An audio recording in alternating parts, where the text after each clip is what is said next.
Para entendermos o que é a doença celíaca, primeiro nós temos que entender o que é o glúten. O glúten é uma proteína presente em diversos grãos que são corriqueiros na nossa alimentação, como o trigo, a aveia, a cevada, o malte e o centeio. Normalmente, em pessoas saudáveis, o glúten não é digerido totalmente, ele é parcialmente digerido pelos humanos. E os fragmentos resultantes, que são chamados genericamente de gliadinas, eles são eliminados pelas fezes. Bom, nos pacientes que apresentam a doença celíaca, essa eliminação ela não ocorre naturalmente.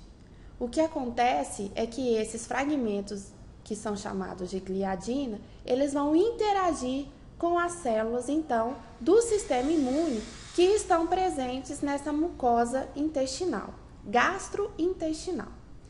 Então, o que acontece? Num paciente que ele apresenta, então, a doença celíaca, o que acontece? A mucosa dele, a mucosa intestinal, vai reconhecer esses fragmentos parcialmente digeridos do glúten como se fosse um agente invasor. E esse reconhecimento vai levar a uma ativação das células do sistema imune que estão presentes nessa mucosa gastrointestinal. Em qualquer indivíduo saudável ou comprometido, existe então um sistema imune que nós denominamos de sistema imune de mucosa. Esse sistema imune de mucosa, ele é composto por diferentes células do sistema imune que tem o objetivo então de prevenir e de evitar infecções por micro-organismos patogênicos.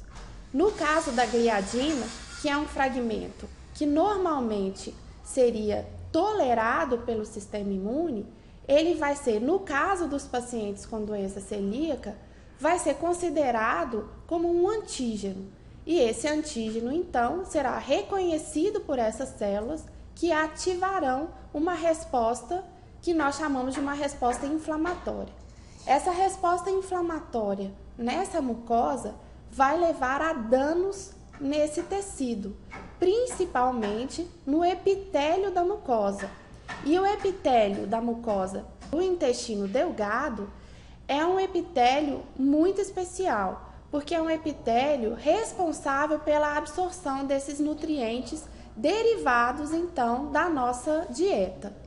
No caso desses pacientes com doença celíaca, o que acontece é uma ruptura desse epitélio. Muitas vezes esse epitélio vai ser rompido porque as células que formam esse epitélio, conhecidas como enterócitos, elas podem ser levadas à apoptose, à morte. E aí, com isso, nós temos então uma exposição da mucosa intestinal. Além disso, nós temos também uma perda gradativa das vilosidades intestinais. Essas vilosidades intestinais são prolongamentos em formas de dedo desse epitélio da mucosa. E é necessário para aumentar a superfície de absorção dos nutrientes. Então, no indivíduo em que nós temos um epitélio intestinal, principalmente do intestino delgado, comprometido, onde nós temos a perda ou a diminuição dessas vilosidades, esse indivíduo ele tem uma dificuldade, então, de absorver esses nutrientes da alimentação. Então, nós teremos como sintomas distúrbios gastrointestinais. Então, pode acontecer as diarreias, a presença de gases em excesso. Pode acontecer também, dependendo da localização dessas lesões, da localização da inflamação, o indivíduo também pode se queixar de vômito, perda de peso. Nós temos também um estado de subnutrição, mesmo tendo a ingestão adequada de alimentos. Porque como esses enterócitos, né, como esse epitélio, ele não consegue absorver os nutrientes, o indivíduo, mesmo que ele se alimente, ele fica subnutrido.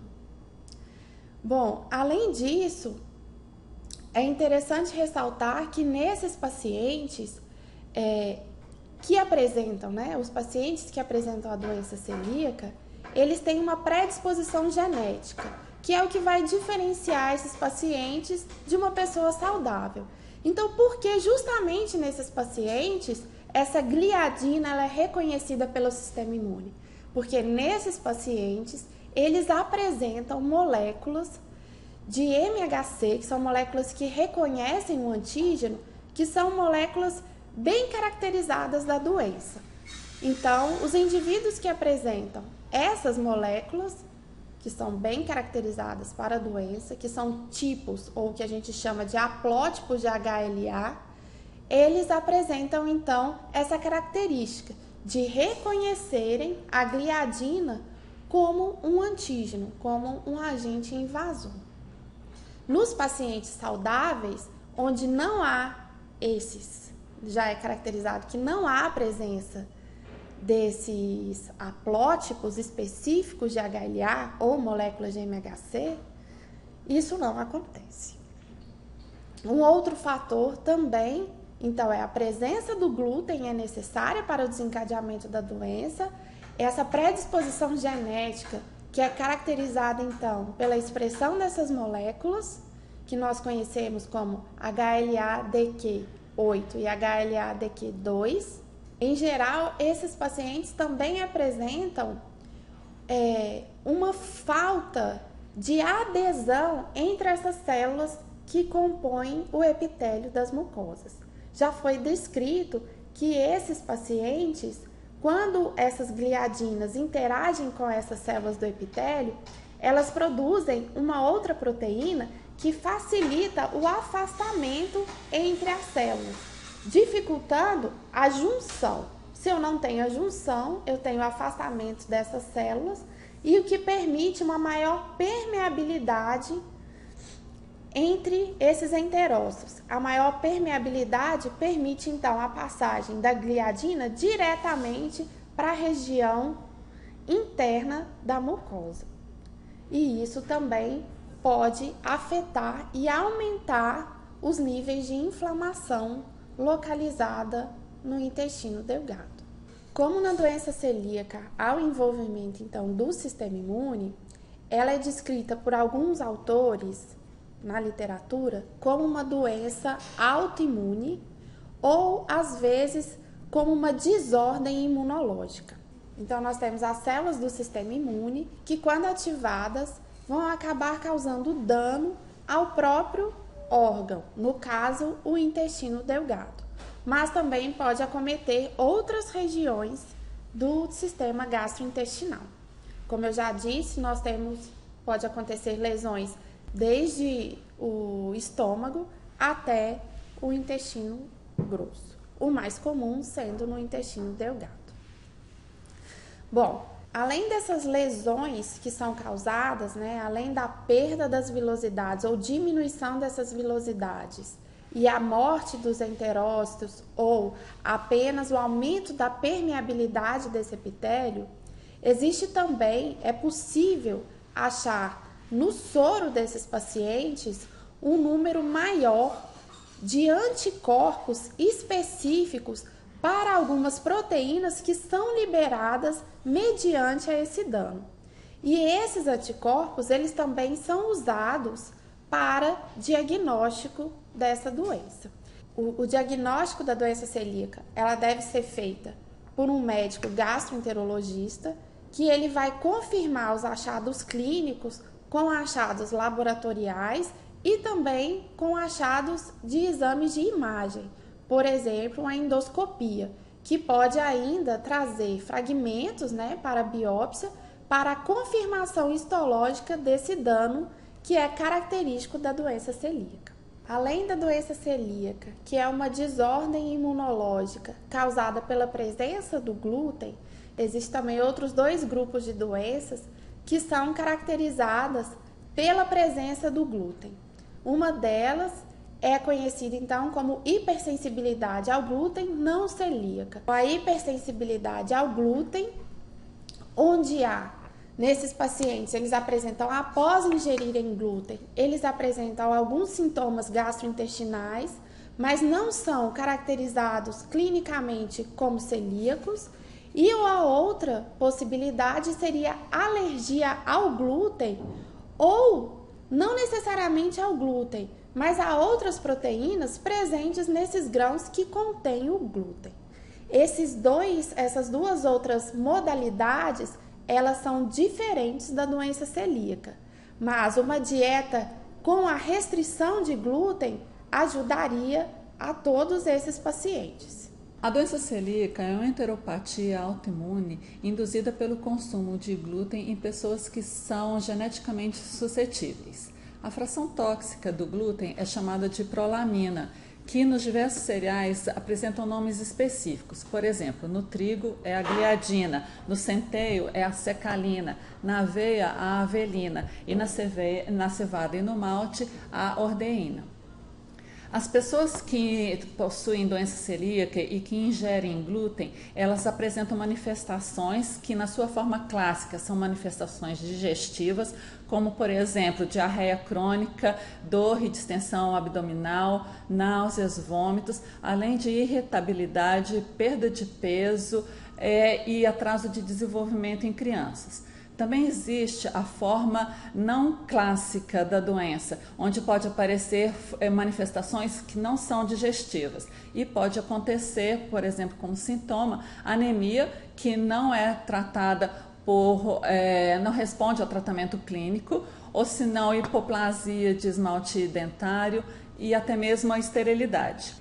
As pessoas que deveriam seguir uma dieta isenta de glúten para melhorar esses sintomas são as pessoas que têm o diagnóstico de doença celíaca ou que são sensíveis à ingestão de glúten, que apresentam essas manifestações clínicas da doença quando ingerem o glúten, e em alguns estudos estão mostrando que também poderia ser benéfico a isenção de glúten da dieta em indivíduos que apresentam doenças autoimunes, como por exemplo diabetes tipo 1. As complicações a longo prazo de um indivíduo que não tem adesão de uma dieta isenta do glúten seria a recorrência clínica e histológica dessa patologia. Então, a pessoa que tem doença celíaca, ela tem que fazer uma dieta isenta de glúten. E o que seria isso? Seria uma dieta onde os alimentos que contenham trigo, aveia, cevada, centeio e malte, eles deveriam ser excluídos da dieta. Também devem ser excluídos os produtos que utilizam esses cereais na sua composição. Os alimentos que podem ser permitidos nessa dieta são os outros cereais, como por exemplo o milho, o arroz, além de mandioca, amaranto, trigo sarraceno, quinoa. Também são permitidos na dieta das pessoas com doença celíaca as frutas e verduras de um modo geral, carnes sem restrição e as leguminosas. As pessoas que não apresentam doença celíaca e que fazem uma restrição de glúten na dieta, na realidade elas podem perder peso uma vez que o glúten está presente em alimentos que são calóricos, como por exemplo massas, biscoitos, pães, pizzas. Então, à medida que você faz a restrição desses alimentos que contêm glúten, normalmente a sua dieta já vai se tornar uma dieta hipocalórica e você vai perder peso. Não que o glúten seja responsável por essa perda de peso. Na verdade, existem até estudos comprovando que o glúten é importante na alimentação das pessoas, porque tem estudos mostrando que a isenção de glúten num indivíduo que não tem doença celíaca pode levar a aumento da pressão arterial, pode levar a aumento dos triglicérides, com aumento do risco de doenças cardiovasculares, além de um aumento da flora bacteriana patológica, com aumento da população de enterobactérias e Escherichia coli, e uma diminuição da flora bacteriana benéfica no intestino. Outra coisa importante para os pacientes que têm doença celíaca seria a leitura atenta dos rótulos dos alimentos. A Anvisa, na Lei 10.674 de 2003, obriga a indústria alimentícia a colocar no rótulo um aviso de que aquele alimento contém glúten. A não adesão da dieta isenta de glúten dos pacientes celíacos de forma acidental ou proposital pode levar ao aparecimento dos sintomas clínicos e das manifestações histológicas do intestino delgado, além de contribuir para o maior risco de linfoma e de adenocarcinoma de intestino delgado. Bom, então, para finalizar, é importante esclarecer que as pessoas que são doentes celíacos, elas precisam fazer uma dieta isenta de glúten para que você tenha remissão dos seus sintomas clínicos e melhora da histologia da mucosa intestinal. As pessoas que não possuem doença celíaca, a restrição de alimentos que contêm glúten não seria benéfico com o intuito de reduzir o peso. Na realidade, a redução de peso ela é obtida com uma dieta hipocalórica, mas que tenha na sua composição os diversos nutrientes importantes para a saúde humana.